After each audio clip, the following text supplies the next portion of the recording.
So yesterday when we looked at question 1, we went through the mathematical thinking process. We talked through the clarify, choose the model, then we actually do the maths and what we call carrying out the plan, then we analyse or verify and then communicate the results. So I didn't quite finish that off yesterday, but for the benefit of those that aren't here, we might have a look at that formally next time. What I want to look at today, so we're going to skip number 2, we're going to move on to number 3, because that's a similar question to yesterday, and then we'll go back to number 2. So it doesn't have the process formally written, but I still want you to follow the process with this particular task. So we've got, there you go, Ruby, can't say that I haven't included you. This is your question today. So Ruby decides to go on a bus tour through the Swan Valley. We've got costs associated with the tour, $28 per passenger. There's a capacity for 48 passengers. And you can see there that Ruby's looking at charging $45 per person. How many people will she need to attend so that all her costs are covered? She doesn't want to pay for herself because it's her birthday. She feels that she shouldn't, which is fair enough. So I want you to think about the mathematical thinking process as we go to solve this problem. So the first thing we need to do is we need to clarify. So in the clarification, we need to write down what the question's asking us to do in our own words.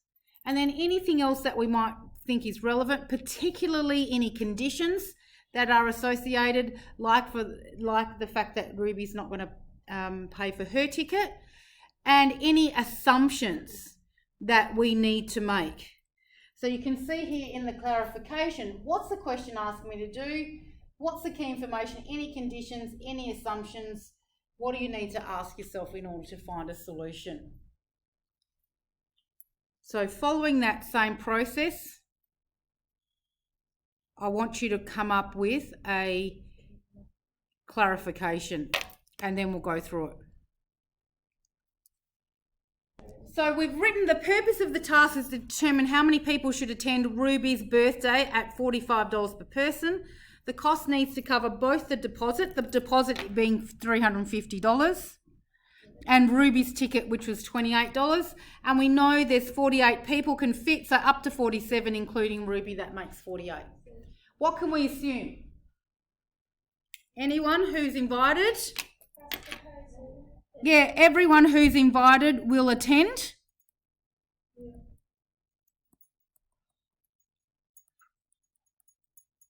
And pay the $45. Because we don't want to be caught short, so we're going to make that assumption. Is there any other assumption that we think might be useful? You can always go back and add assumptions later if you think of something. You don't have to think of it straight up. So, but you should always have at least one assumption or a couple of assumptions, because it's always things we always assume. We always make these assumptions, and they should be relevant. And not everyone will necessarily have the same, but they should make sense in terms of the context of the question. All right, so that's a good enough start for the clarification. I've put a graph in the middle of there. I should have probably left a bit more room. Never mind. We'll just move on underneath and then come back if we need to use the graph. So in the choosing, you've got to choose the method. So what do we think? Given that we've done some linear relationships, what do we think would be a good way to try and solve this problem? What maths will we need? That's probably the most important thing. Or what research might we need to do? So in this case, we don't need to do research. We've got the information. So think about the maths we need in order to solve the problem. So the first suggestion is to set up two equations, one that gives the actual cost and one that gives the cost per person. And from there, we need to graph. So I want you to think about what the graph's going to look like. The 350, it's going to start at 350 because that's your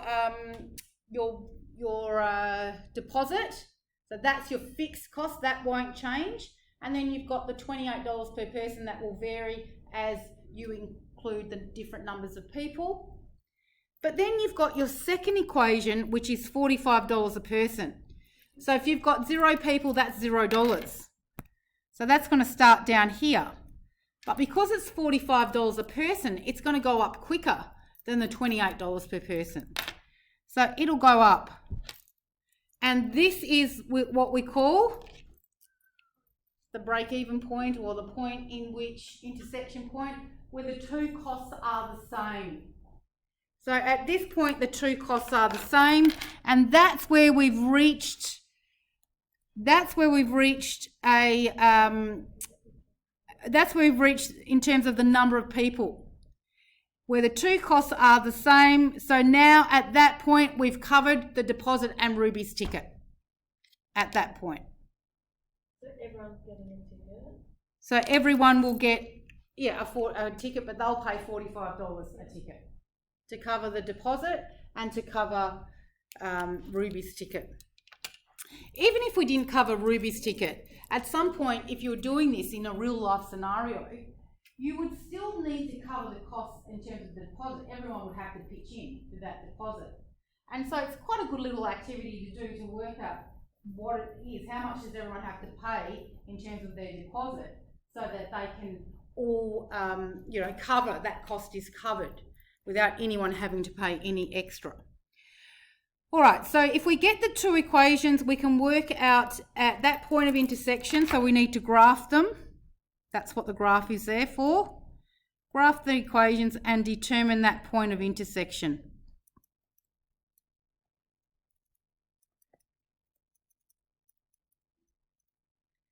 And this will give the cost, the number of people,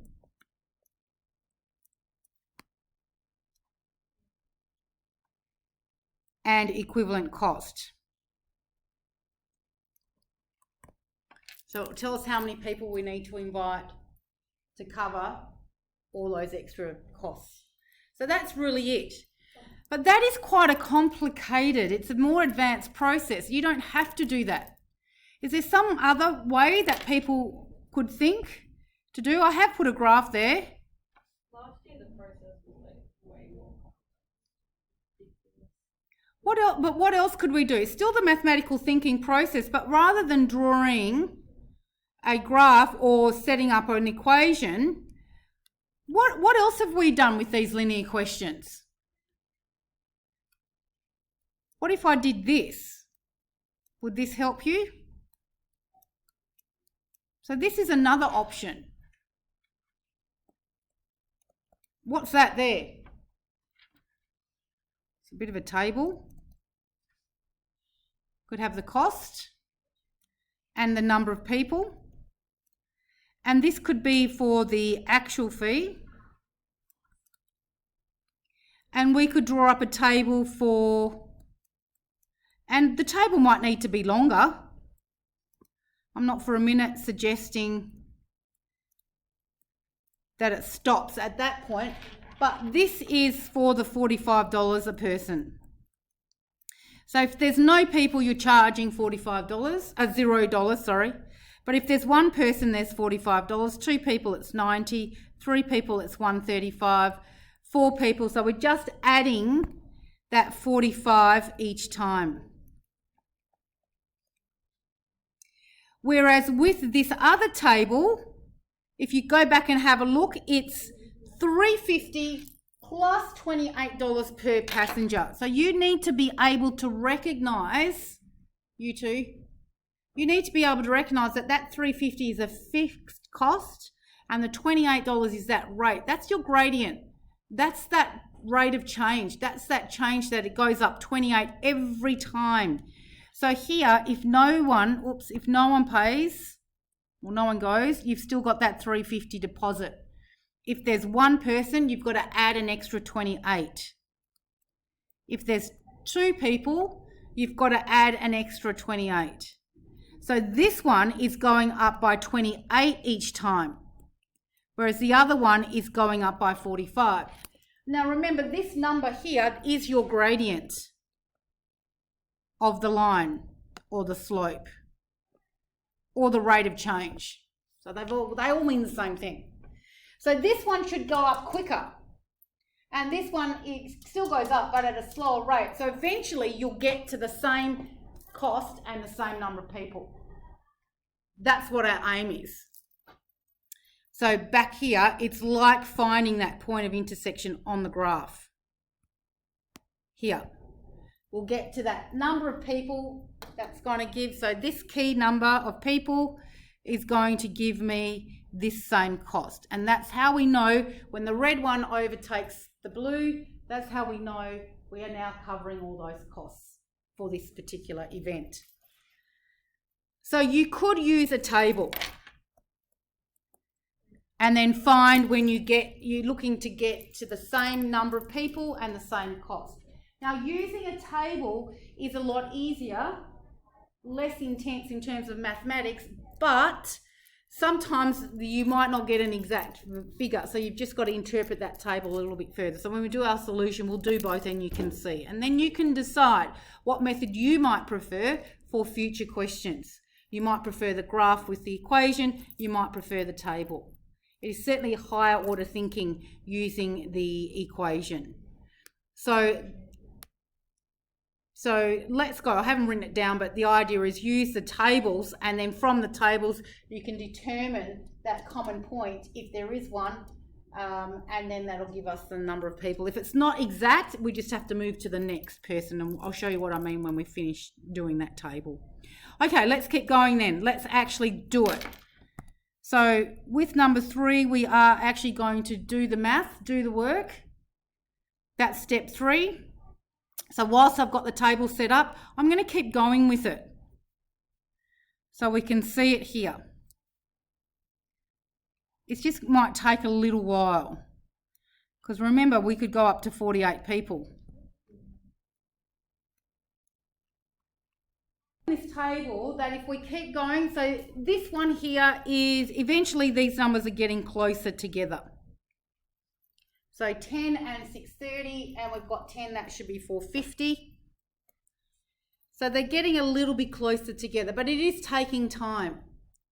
So you can choose to keep going up by 1, or you can choose to come up with the equation and the rule, and then, do every second one perhaps. That might be a little bit quicker. Up to you. So let's say we wanted to go with a rule. What would the rule for the first one be? You've got your fixed cost of $3.50, and then you've got your 28 per person. So how do we show that? Yep. So your 28x plus your 350. And so then you could jump up maybe to 15 and then see what's happening at 15 and 20 just to be a little bit quicker here. So 350 plus 15 times 28, and we get to 770. And I'll do 20 as well. And we get to 910. So that might be enough, 20. Let's see how we go with this next one. What's the rule for this second table here? The cost is $45 a person.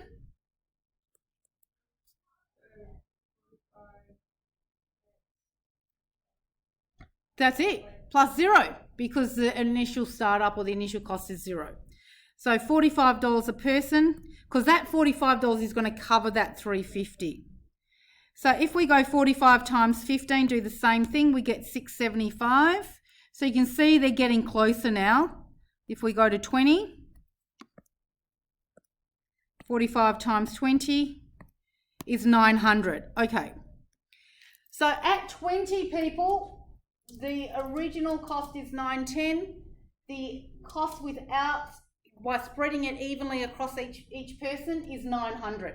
So now we're pretty close. So now we've gone to 20. I'd probably go up 1 to 21 and then add 28. So that's going to give me 938, or using the rule, it doesn't matter. At 21, you've got that 945. So I guess what this is showing you, and this is where the table has a slight disadvantage to the graph in the sense that you can see we've now exceeded this table here, that $45 per person has now exceeded the $28 per person. So that is how many people we need to get to. We need to get to at least 21 people because She's gonna make such a profit then. yeah, so she's got more than 21. She could either A, make a profit or B, reduce that $45. Well, I mean, if they're 21. Make it $40 a person and see if you can invite. You can invite up to 48 or up to 47. Yeah. So you could actually reduce that cost a lot. You could maybe even reduce it to, you know, $37, $36. We'd have to figure it out. But at $45 a person, 21 people is the minimum needed to cover those costs. I mean, that's good, and then she could just the rest of the money. Well, the rest of the money could be a birthday present, that's true. So that's using the table. We could do that slightly quicker, but like I said, the maths is just a bit harder using the rules. So we've got the two rules by graphing the two rules. So we have drawn a table, so we could then use the table to draw the graph, or you could use the by picking 2 points, or you could use the gradient y-intercept method. Either way, I want you to draw the graph here. So you can see you've got the grid. You can see what that might look like. So choosing the scale, I'm going up by 400, so each of those separate lines are 100 each, and then going across each of those grid lines across are 2 each. So 2, 4, 6, 8. No, that's wrong. That's not 2 each. I think I probably should make them 2 each. So I'm going to change that scale and use make them 8, 16, 24, 32, I think. Just makes it a little bit easier to graph. So using our table then, we've got the first point is 0, 350 for the first line. So 0 up at 350 is here. And then let's pick another couple of points on the table. So I've got one at 10, 630 and 29, 10. So let's do that. 10 and we've got 600. And 30, which is about there. And then at 20, and we're graphing at 910, which is about there. And from there, we can try and draw our line. Using a ruler is more helpful. I think I've made this line, this dot too low. Didn't make sense. And if you've got a ruler, you can check that out.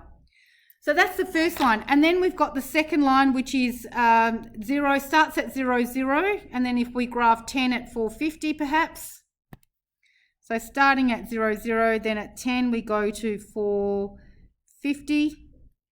And then at 20, we were all the way up at 900. The good thing about this one is it is going to be exact.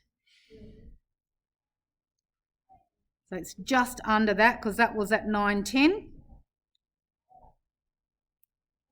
And so that that point there where the costs are the same, that is just over 20.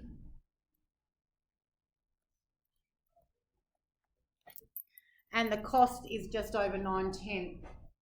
And so as soon as we exceed from 21 onwards, so this line from 21 onwards, this line is the cost shows the cost covered. So from 21 onwards, 21 people onwards, the costs are covered. So that's a bit like your break-even point. So using the graph will show that to you as well. So either way, there's a bit of maths involved there, and it's not that straightforward, the maths. Okay, but you need to understand how these linear functions work. So you will get a practical application, not exactly the same as this, but using the same ideas, using tables, using equations, using graphs. Okay, so that's doing. So that's the doing. We've done all that. We've done our graphs, we've done our tables. Now, you don't necessarily have to do both. You could just do one or the other. But the good thing about doing both is in the next step, in your verification, you can see that from the table matches the graph. So that tells you you're correct. The table matches the graph and shows that when the number of people is 21 or more, the cost of the deposit and Ruby's ticket is covered.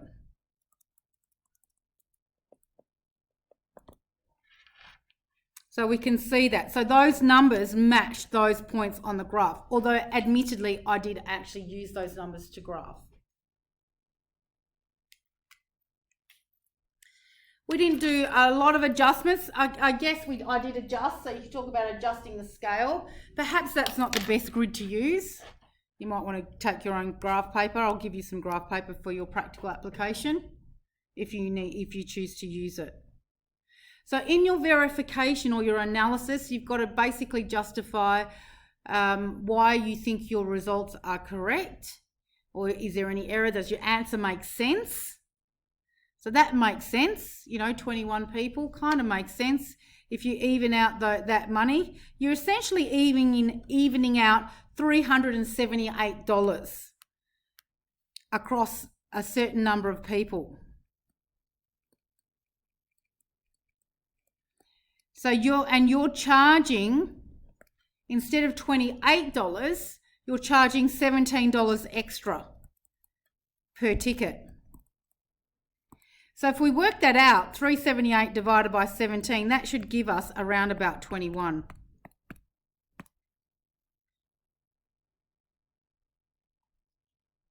So I've got 22 there.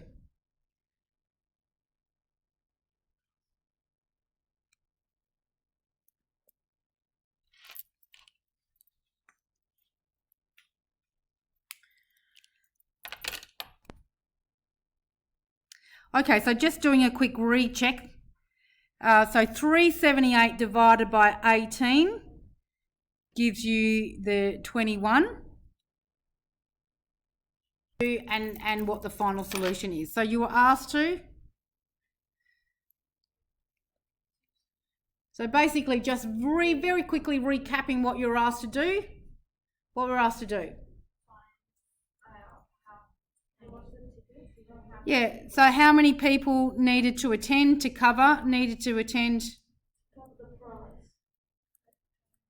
Yeah, to cover basically a $378 cost. The deposit plus Ruby's ticket. And I used a graph and table, a table and graph, or you could say equation, to show that the cost would be the same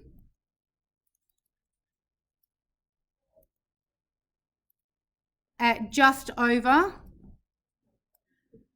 20 people. So 21 guests need to be invited. So don't forget to answer the question. 21 guests need to be invited to cover the costs. But Ruby could invite up to 47 people. Yeah, but including herself. So she could invite up to 47 people. Therefore, either one, reducing the cost, or gaining extra money.